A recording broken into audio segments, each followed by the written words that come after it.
Bonjour, bonjour bien-aimés dans le Seigneur. Notre Dieu est bon, il est vraiment redoutable. Son amour est au-dessus de tout. Sa bonté, sa fidélité est incomparable.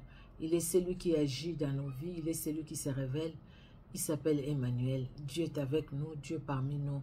C'est lui qui s'est humilié, c'est lui qui a pris notre place pour nous libérer. C'est lui qui est devenu péché pour nous les pécheurs. Lui, il est devenu péché afin que nous soyons pardonnés, que nous soyons libérés, afin que toutes les condamnations de l'ennemi ne pèsent plus sur nous, afin que toutes les lois qui ont été établies par le monde des ténèbres ne pèsent plus sur nous, afin que nous puissions vivre la vie. La vie, parce que la vraie vie, c'est Jésus-Christ de Nazareth. Et la vie ne se trouve qu'en Jésus-Christ de Nazareth. En dehors de Jésus-Christ, il n'y a pas la vie. Alléluia. Merci Seigneur Dieu souverain pour ta bonté, ta fidélité. Gloire et louange à toi, Éternel, car tu es celui qui prend soin de nous dans le moindre détail. Tu es celui qui nous garde et qui nous protège. Et tu es celui, Éternel, Dieu d'amour, qui nous défend. Tu es celui qui nous venge. Tu es notre vengeur. Alléluia. Merci Seigneur. Parce que tu connais tout. Rien n'échappe à ta connaissance. Et parce que tu connais tout, tu vois tout aussi. Tu es Dieu. Merci Seigneur. Parce que tu es celui qui défend notre cause, Éternel Dieu d'amour. Merci pour ta fidélité. Merci pour l'œuvre de Golgotha. Merci pour l'œuvre de la croix. C'est vrai, Jésus, l'œuvre de Golgotha. Et merci pour le Saint-Esprit qui est à l'œuvre. Au nom de Jésus-Christ. Amen. Amen, amen. Que Dieu, dans son amour, vous bénisse abondamment. Bien-aimés dans le Seigneur, nous allons lire 1 Roi, chapitre 13, Ézéchiel 43, Philippiens 4, les psaumes 80, les proverbes 25, des 1 à 5. Alors, nous allons commencer par 1 Roi au chapitre 13. Alors, 1 Roi chapitre 13, nous lisons. Voici un homme de Dieu arriva de Juda à Bethel par la parole de l'Éternel pendant que Jéroboam se tenait à l'autel pour brûler de parfums. Il cria contre l'autel par la parole de l'Éternel et il dit, « Autel, autel, ainsi parle l'Éternel, voici il naîtra un fils à la maison de David, son nom sera Josias, pardon, excusez-moi, dans la version français courant, dans la version Louis II, 1910, son nom sera Josias. Ah, pourquoi j'ai du mal à prononcer? Excusez-moi. Yoshua dans ma tête. Son nom sera Josias.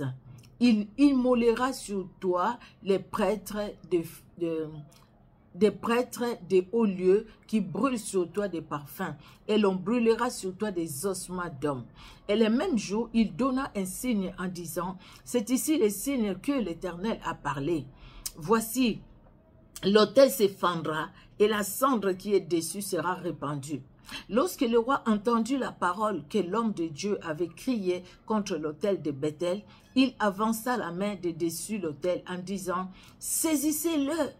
Et la main que Jéroboam avait étendue contre lui devint sèche, et il ne put la ramener à soi. L'autel se fendit, et la cendre qui était dessus fut répandue, selon les signes qu'avait donné l'homme de Dieu par la parole de l'Éternel. Alors le roi prit la parole et dit à l'homme de Dieu, « Implore l'Éternel ton Dieu, et prie pour moi, afin que je puisse retirer ma main. » L'homme de Dieu implora l'Éternel, et le roi put retirer sa main qui fut comme auparavant. Le roi dit à l'homme de Dieu, « Entre avec moi dans la maison, tu prendras quelque nourriture et je te donnerai un présent. » L'homme de Dieu dit au roi, « Quand tu me donnerais la moitié de ta maison, je n'entrerai pas avec toi, je ne mangerai point de pain et je ne boirai point d'eau dans ces lieux-ci. » Car cet ordre m'a été donné par la parole de l'Éternel. Tu ne mangeras point de pain et tu ne boiras point d'eau. Et tu ne prendras pas à ton retour les chemins par lesquels tu seras allé. Oh, l'indiscrétion, hein? Franchement, il se dévoile comme ça. Il nous arrive aussi, hein, de dévoiler tout. Après, les blocages sont toujours là. Et il s'en alla par un autre chemin. Il ne prit pas à son retour le chemin par lequel il était venu à Bethel. Or, il y avait un vieux prophète qui demeurait à Bethel. Ses fils vinrent lui raconter toutes les choses que l'homme de Dieu avait faites à Bethel ces jours-là, et les paroles qu'il avait dites au roi. Lorsqu'ils en eurent fait le récit à leur père, il leur dit, par quel chemin s'en est-il allé? Ses fils avaient vu par quel chemin s'en était allé l'homme de Dieu qui était venu de Juda. Et il dit à ses fils, scellez-moi l'âne. Ils lui scellèrent l'âne et il monta dessus. Il alla après l'homme de Dieu, il le trouva assis sous un térébinthe et lui dit, es-tu l'homme de Dieu qui est venu de Juda? Il répondit, je le suis. Alors il lui dit, viens avec moi à la maison et tu prendras quelque nourriture. Mais il répondit, je ne puis ni retourner avec toi, ni entrer chez toi. Je ne mangerai point de pain, je ne boirai point d'eau avec toi en ces lieux-ci. Car il m'a été dit par la parole de l'Éternel, tu ne mangeras point de pain, et tu ne boiras point d'eau, et tu ne prendras pas à ton retour le chemin par lesquels tu seras allé. Et il lui dit, moi aussi je suis prophète comme toi, et un ange m'a parlé de la part de l'Éternel et m'a dit, ramène-les avec toi dans ta maison, et qu'ils mangent du pain et boivent de l'eau. Et il lui mentait. L'homme de Dieu retourna avec lui, et il mangea du pain et but de l'eau dans sa maison. Comme ils étaient assis à table, la parole de l'Éternel fut adressée au prophète qui l'avait ramené, et il cria à l'homme de Dieu qui était venu de Juda. Il cria à l'homme de Dieu qui était venu de Juda. Ainsi parle l'Éternel. Parce que tu as été rebelle à l'ordre de l'Éternel et que tu n'as pas observé les commandements que l'Éternel, ton Dieu, t'avait donné, parce que tu es retourné et que tu as mangé du pain et bu de l'eau dans le lieu dont il t'avait interdit, tu ne mangeras point de pain et tu ne boiras point d'eau, ton cadavre n'entrera pas dans les sépulcres de tes pères. Et quand le prophète qui l'avait ramené eut mangé du pain et qu'il eut bu de l'eau, il scella l'âne pour lui. L'homme de Dieu s'en alla et il fut rencontré dans le chemin par un lion qui le tua. Son cadavre était étendu dans le chemin. L'âne resta près de lui et le lion s'éteint à côté du cadavre. Et voici les gens qui passaient virent les cadavres étendus dans le chemin et le lion s'éteignant à côté du cadavre. Et ils en parlèrent à leur arrivée dans la ville où demeurait le vieux prophète. Lorsque le prophète qui avait ramené du chemin l'homme de Dieu l'eut appris, et il dit, c'est l'homme de Dieu qui a été rebelle à l'ordre de l'Éternel. Et l'Éternel l'a livré au lion, qui l'a déchiré et l'a fait mourir, selon la parole que l'Éternel lui avait dite. Puis s'adressant à ses fils, il dit, scellez-moi l'âne. Ils les scellèrent et il partit. Il trouva les cadavres étendus dans le chemin et l'âne et les lions qui se tenaient à côté du cadavre. Les lions n'avaient pas dévoré les cadavres et n'avaient pas déchiré l'âne. Le prophète releva les cadavres de l'homme de Dieu, les plaça sur l'âne et les ramena. Et le vieux prophète rentra dans la ville pour le pleurer et pour l'enterrer. Il mit son cadavre dans les sépulcres et l'on pleura sur lui en disant, « Hélas, mon frère !»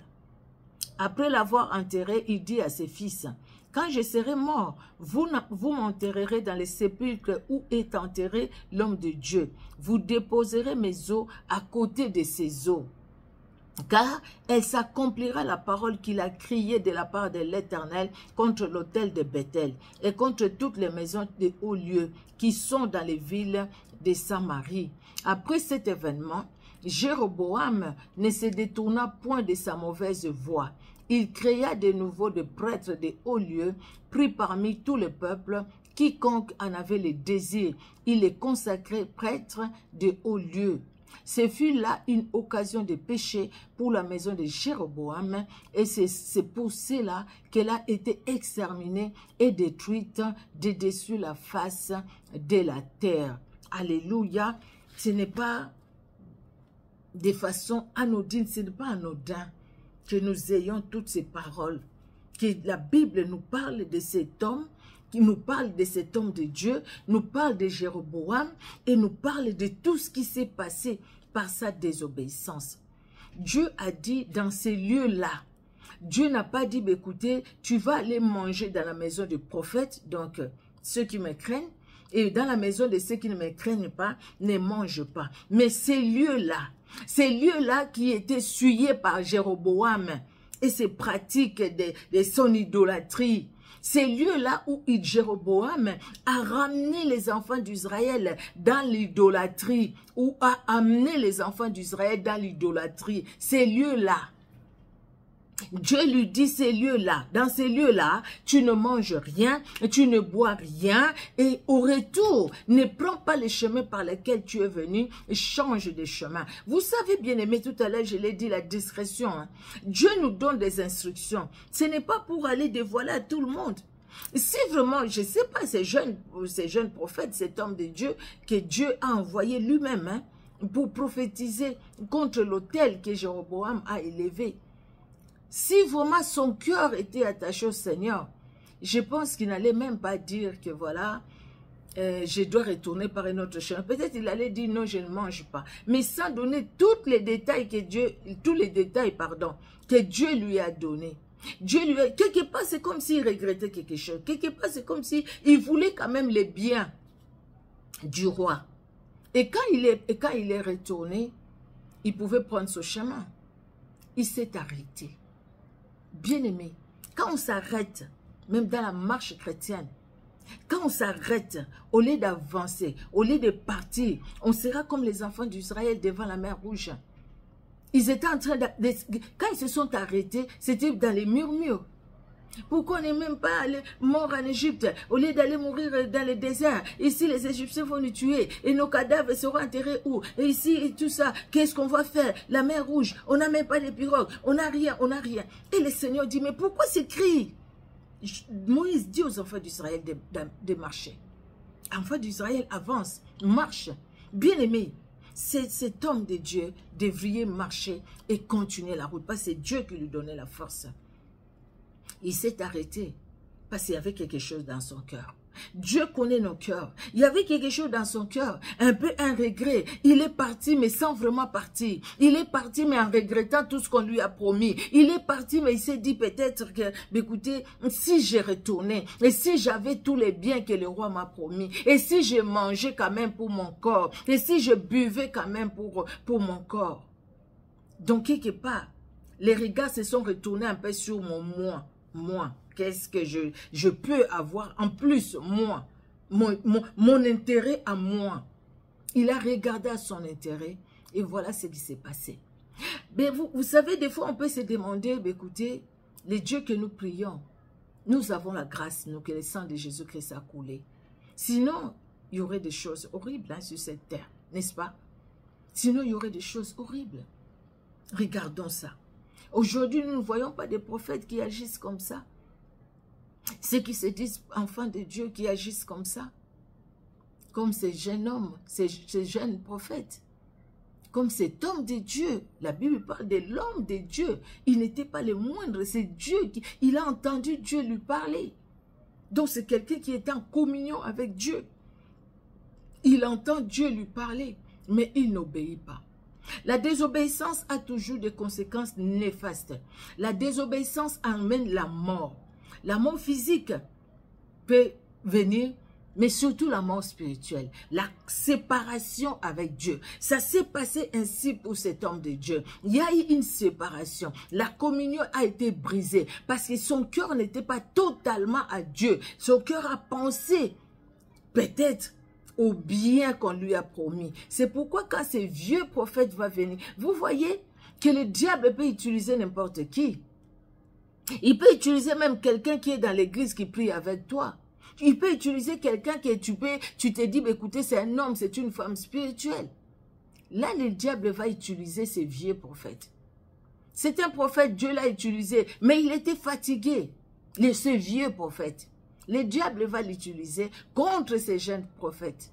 Cet homme de Dieu qui est venu et qui a dit la vérité. Et voilà que lui, cette personne-là se répand après. Dieu l'utilise maintenant. C'est lui aussi qui prophétise pour dire parce que tu as désobéi à la voix de l'Éternel, tu ne mangeras plus, tu ne boiras plus. Parce que la mort va te trouver. Dieu lui avait déjà dit ça. Et Dieu le rappelle. J'ai pas vu là où il s'est repenti pour dire, bon, la Bible n'a pas écrit ça, ou pour nous dire que voilà, cet homme de Dieu s'est repenti et tout ça, la Bible n'a pas dit, parce que Dieu est miséricordieux. Il a été miséricordieux, même dans l'Ancien Testament. Il est miséricordieux aujourd'hui où nous vivons les temps du Saint-Esprit, dans la nouvelle alliance. Il est miséricordieux. Dieu peut-être allait pardonner et ce qui lui est arrivé ne pouvait peut-être pas lui arriver. Mais il est parti. Il est parti. Et voilà que c'est les lions que Dieu permet. C'est les lions qui vont les tuer. Les lions pouvaient les bouffer aussi, les manger. Mais non. Le problème, ce n'était pas que les lions les bouffent. Le problème, c'était que la parole de Dieu s'accomplisse. La désobéissance a des conséquences néfastes. Quand on écoute Dieu, obéissons à ce que Dieu nous demande de faire. Et si on a désobéi, nous avons Jésus-Christ qui nous a pardonné, qui nous pardonne toujours. Mais ne péchons pas volontairement parce que Jésus-Christ nous pardonne toujours. Au contraire, demandons la grâce de Dieu pour ne pas avoir toujours les mêmes faiblesses et que nous puissions avancer, tourner nos regards vers le Seigneur. Jéroboam, c'est Dieu qui l'a choisi. C'est Dieu qui l'a choisi pour confondre Salomon qui a désobéi à la parole de Dieu. Et Dieu lui a dit, ce n'est pas sous ton règne, mais sous le règne de ton fils à cause de David. Et voilà maintenant, il y a Roboam qui refuse d'écouter les vieilles personnes, les personnes qui étaient avec son père, qui lui disent en tout cas ce qu'il doit faire. Il n'a pas écouté. Il a préféré écouter les jeunes de son âge qui lui ont dit de parler durement au peuple. Et voilà que Dieu avait préparé Jéroboam. Dieu a fait des promesses à Jéroboam. Jéroboam, c'est un Israélite, c'est un Juif. Dieu a fait des promesses à Jéroboam. Si tu obéis, si tu marches conformément à ma parole, si tu ne te détournes pas de ma voix, moi je vais affermir ta royauté. Au fait, les promesses que Dieu a données à Salomon aussi, Dieu l'a dit aux personnes qu'il a appelées. Mais Jéroboam arrive, il s'est dit, lui-même, il s'est dit, les cœurs de ces gens, mais après, les cœurs peuvent se retourner à Roboam. Parce que quelque part, Roboam, c'est le fils de Salomon. Roboam, c'est le fils de David, par Salomon, son père. C'est le petit-fils de David. Et pourtant, la personne qui lui a parlé, ce n'était pas David, c'était Dieu qui lui a parlé. Mais il n'a pas obéi à ce que Dieu lui a dit. Il est allé plutôt vers l'idolâtrie. Et il a entraîné le peuple dans l'idolâtrie. Dieu ne l'a pas laissé aussi impuni. Vous voyez, notre Dieu est Dieu. Demeurons dans l'obéissance, bien-aimés. Bien que ce n'est pas facile, mais la grâce est disponible encore pour que nous puissions vivre la paix de Dieu, l'amour de Dieu. Alléluia. Nous allons aller dans Ézéchiel chapitre 43. Alors, Ézéchiel, chapitre 43. Il me conduisit à la porte qui était du côté de l'Orient. Et voici la gloire du Dieu d'Israël s'avançait de l'Orient. Sa voix était pareille au bruit de grandes eaux, et la terre resplendissait de sa gloire. Cette vision était semblable à celle que j'avais eue lorsque j'étais venu pour détruire la ville. Et ces visions étaient semblables à celles que j'avais eues près du fleuve du Kébar. Et je tombais sur ma face. La gloire de l'Éternel entra dans la maison par la porte qui était du côté de l'Orient. Alors l'Esprit m'enleva et me transporta dans les parvis intérieurs. Et voici la gloire de l'Éternel remplissait la maison. J'entendis quelqu'un qui me parlait depuis la maison et un homme se tenait près de moi. Il me dit, Fils de l'homme, c'est ici le lieu de mon trône, le lieu où je poserai la plante de mes pieds. J'y habiterai éternellement au milieu des enfants d'Israël. La maison d'Israël et ses rois n'essuieront plus mon saint nom par des prostitutions et par les cadavres de leurs rois sur leurs hauts lieux.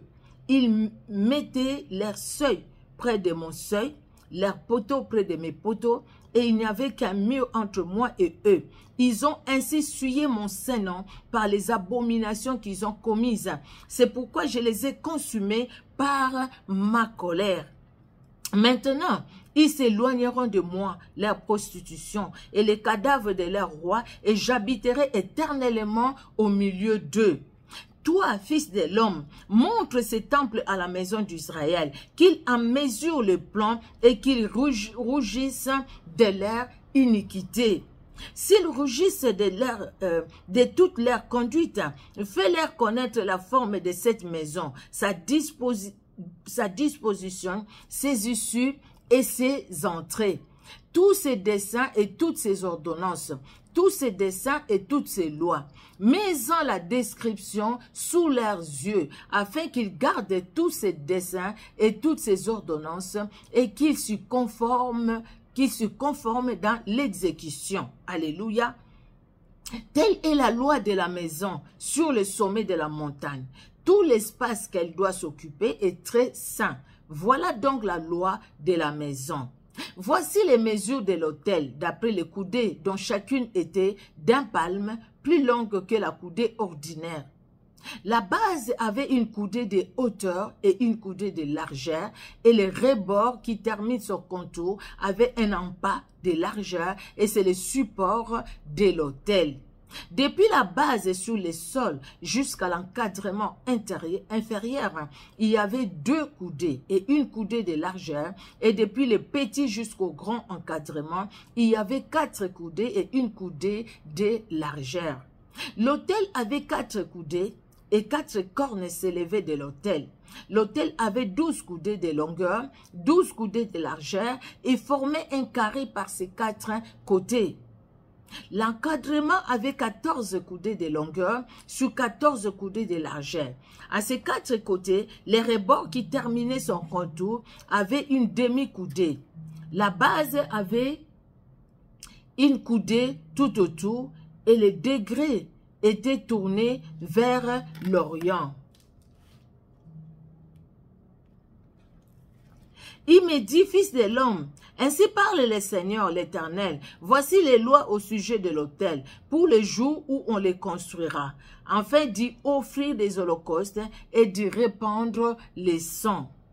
Tu donneras aux sacrificateurs, aux Lévites qui sont de la postérité de Tsadok et qui s'approchent de moi pour me servir, dit le Seigneur, l'Éternel, un jeune taureau pour le sacrifice d'expiation. Tu prendras de son sang et tu en mettras sur les 4 cornes de l'autel, sur les 4 angles de l'encadrement et sur les rebords qui l'entourent. Tu purifieras ainsi l'autel et tu en feras l'expiation. Tu prendras le taureau expiatoire et on le brûlera dans un lieu réservé de la maison en dehors du sanctuaire. Le second jour, tu offriras en expiation un bouc sans défaut. On purifiera ainsi l'autel comme on l'aura purifié avec les taureaux. Quand tu auras achevé la purification, tu offriras un jeune taureau sans défaut et un bélier du troupeau sans défaut. Tu les offriras devant l'Éternel. Les sacrificateurs jetteront du sel sur eux et les offriront en holocauste à l'Éternel. Pendant 7 jours, tu sacrifieras chaque jour un bouc comme victime expiatoire. On sacrifiera aussi un jeune taureau et un bélier du troupeau, l'un et l'autre sans défaut.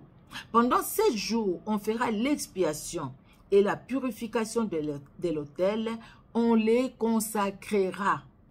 Lorsque ces jours seront accomplis, dès le 8e jour et à l'avenir, les sacrificateurs offriront sur l'autel vos holocaustes et vos sacrifices d'action de grâce. Et je vous serai favorable, dit le Seigneur, l'Éternel. Alléluia. Nous allons aller dans le livre de Philippiens au chapitre 4. Le livre de Philippiens au chapitre 4. Philippiens chapitre 4. C'est le dernier chapitre du livre de Philippiens aussi. Hein? Philippiens chapitre 4. C'est pourquoi, mes bien-aimés et très chers frères, vous qui êtes ma joie et ma couronne, demeurez ainsi fermes dans le Seigneur, mes bien-aimés. J'exhorte Évodie et j'exhorte Saint-Tiche à être des mêmes sentiments dans les Seigneurs. Et toi aussi, fidèle collègue, oui, je t'ai pris de les aider, celles qui ont combattu pour l'évangile avec moi et avec Clément, et mes autres compagnons d'œuvre, dont les noms sont dans les livres des vies. Réjouissez-vous toujours dans les Seigneurs. Je le répète, réjouissez-vous, que votre douceur soit connue de tous les hommes. Le Seigneur est proche. Alléluia. Le Seigneur est proche. Alléluia. Ne vous inquiétez de rien, mais en toute chose, faites connaître vos besoins à Dieu par des prières et des supplications avec des actions de grâce. Et la paix de Dieu qui surpasse toute intelligence gardera vos cœurs et vos pensées en Jésus-Christ. Alléluia. Au reste, frères, que tout ce qui est vrai, tout ce qui est honorable, tout ce qui est juste, tout ce qui est pur, tout ce qui est aimable, tout ce qui mérite l'approbation, c'est tout ce qui est vertueux et digne de louange, soit l'objet de vos pensées. Alléluia. Soit l'objet de vos pensées. Gloire au Seigneur. Au reste, que tout ce qui est vrai, tout ce qui est honorable, tout ce qui est juste, tout ce qui est pur, tout ce qui est aimable, tout ce qui mérite l'approbation, ce qui est vertueux et digne de louange, soit l'objet de vos pensées. Alléluia. Ce que vous avez appris, reçu, entendu de moi, et ce que vous avez vu en moi, pratiquez-le et le Dieu de paix sera avec vous. Alléluia. J'ai éprouvé une grande joie dans le Seigneur de ce que vous avez pu enfin renouveler l'expression de vos sentiments pour moi. Vous y pensiez bien, mais l'occasion vous manquait. Ce n'est pas en vue de mes besoins que je dis cela, car j'ai appris à être content. J'ai appris à être content de l'état où je me trouve. Si je sais vivre dans l'humiliation, je sais vivre dans l'abondance. En tout et partout, j'ai appris à être rassasié et à avoir faim, à être dans l'abondance et à être dans la disette. Alléluia. Je prie tout par celui qui me fortifie. Cependant, vous avez bien fait de prendre part à ma détresse. Vous le saviez, vous le savez vous-même. Philippiens, au commencement de la prédication de l'évangile, lorsque je partis de la Macédoine, aucune église n'entrant en compte avec moi pour ce qu'elle donnait et recevait. Vous fîtes les seuls à le faire, car vous m'envoyâtes déjà à Thessalonique et à 2 reprises de quoi pourvoir à mes besoins. Ce n'est pas que je cherche les dons, mais je recherche le fruit qui abonde pour votre compte. J'ai tout reçu et je suis dans l'abondance. J'ai été comblé de biens en recevant par Épaphrodite ce qui vient de vous comme un parfum de bonne odeur, un sacrifice que Dieu accepte et qui lui est agréable. Et mon Dieu pourvoira à tous vos besoins selon sa richesse, avec gloire, en Jésus-Christ. Alléluia. À notre Dieu et Père soit la gloire au siècle des siècles. Amen. Alléluia. Amen. Saluez-vous, saluez tous les saints. En Jésus-Christ, les frères qui sont avec moi vous saluent.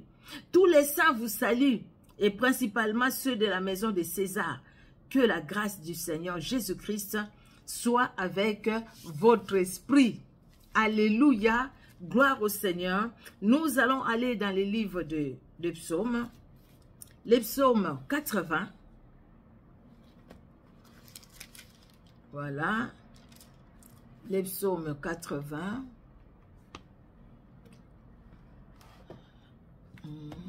C'est pas quel téléphone qui fait ça là. Les psaumes 80. Voilà. Au chef des chantres, sur les lits lyriques d'Azaph, psaume. Prête l'oreille, berger d'Israël, toi qui conduis Joseph comme un troupeau. Parais dans ta splendeur, toi qui es assis sous les chérubins. Devant Éphraïm, Benjamin et Manassé, réveille ta force et viens à notre secours. Ô Dieu, relève-nous, fais briller ta face et nous serons sauvés. Éternel Dieu des armées, jusqu'à quand t'irriteras-tu contre la prière de ton peuple? Tu les nourris d'un pain de larmes. Tu les abreuves de larmes à pleine mesure. Tu fais de nous un objet de discorde pour nos voisins et nos ennemis s'éraillent de nous. Dieu des armées, relève-nous. Fais briller ta face et nous serons sauvés. Tu avais arraché de l'Égypte une vigne. Tu as chassé des nations et tu l'as plantée. Tu as fait place devant elle. Elle a jeté des racines et rempli la terre. Les montagnes étaient couvertes de son ombre et ses rameaux étaient comme des cèdres de Dieu. Elle étendait ses branches jusqu'à la mer et ses rejetons jusqu'au fleuve. Pourquoi as-tu rompu ces clôtures en sorte que tous les passants la dépouillent? Les sangliers de la forêt la rongent et les bêtes des champs en font leur pâture. Dieu des armées, reviens donc, regarde du haut des cieux et vois, considère cette vigne. Protège ce que ta droite a planté et les fils que tu t'es choisi. Elle est brûlée par le feu, elle est coupée, ils périssent devant ta face menaçante. Que ta main soit sur l'homme de ta droite, sur le fils de l'homme que tu t'es choisi, et nous ne nous éloignerons plus de toi. Fais-nous revivre et nous invoquerons ton nom. Éternel, Dieu des armées, relève-nous, fais briller ta face et nous serons sauvés. Éternel Dieu des armées, relève-nous, fais briller ta face et nous serons sauvés parce que nous ne dépendons que de toi. Alléluia. Nous allons finir par Proverbe 25. Proverbe 25 de 1 à 5. Voici encore des proverbes de Salomon recueillis par les gens d'Ézéchias, roi de Juda. La gloire de Dieu, c'est de cacher les choses. La gloire des rois, c'est de sonder les choses. Les cieux dans leur hauteur, la terre dans sa profondeur et les cœurs des rois sont impénétrables. Les cieux dans leur hauteur, la terre dans sa profondeur et les cœurs des rois sont impénétrables. Ôte de l'argent les scories, et il en sortira un vase pour les fondeurs. Ôte le méchant de devant le roi, et son trône s'affermira par la justice. Alléluia. Que Dieu bénisse sa parole dans nos cœurs bien-aimés. On se donne rendez-vous pour la prochaine lecture biblique. Que Dieu soit honoré dans son amour. Merci Seigneur Dieu de gloire pour ce temps que tu nous as accordé. Merci et merci encore parce que ta parole Jésus-Christ, elle est bonne. Elle est cette parole qui nous corrige et qui nous éduque. Tu nous montres Seigneur Dieu de gloire ce que tu veux de nous, c'est l'obéissance. Nous attacher à toi, tourner nos regards vers toi. Oh Seigneur, nous nous abandonnons à toi éternel en dépit de nos faiblesses parce que nous voulons t'écouter, nous voulons grandir, nous voulons aller loin avec toi, nous voulons te servir, nous voulons que tous les dons que tu nous as donnés se manifestent éternel. Les dons que nous avons qui dorment en nous, que ces dons-là se réveillent, les dons que nous avions perdus par imprudence, que nous puissions les récupérer au nom de Jésus et que nous puissions tout mettre à ton service et pour ta seule gloire. Toi qui es mort pour nous, toi qui es là pour nous éternel et toi qui nous aimes, toi qui reviendras éternel Dieu de gloire pour nous aussi. À toi l'honneur, à toi la gloire, dans le nom puissant de Jésus-Christ de Nazareth. Amen. Amen, amen. Que Dieu vous bénisse, bien-aimés. Je vous aime de l'amour du Seigneur Jésus-Christ de Nazareth. Que Dieu bénisse aussi chacune de vos familles. Vous qui nous suivez sur Facebook et vous qui nous suivez aussi sur YouTube, sur les comptes des femmes, les messagères de Jésus-Christ de Nazareth. Si vous n'êtes pas abonné, vous qui nous suivez sur Facebook, vous pouvez faire les messagères de Jésus-Christ de Nazareth. Vous allez nous trouver là-bas. Et voilà, avec les flambeaux, en fait, nous avions mis les flambeaux avec le logo des femmes messagères. Vous allez nous trouver et vous pouvez vous abonner. Et voilà, Dieu ne manquera pas de vous bénir. Amen. Soyez bénis. Au revoir.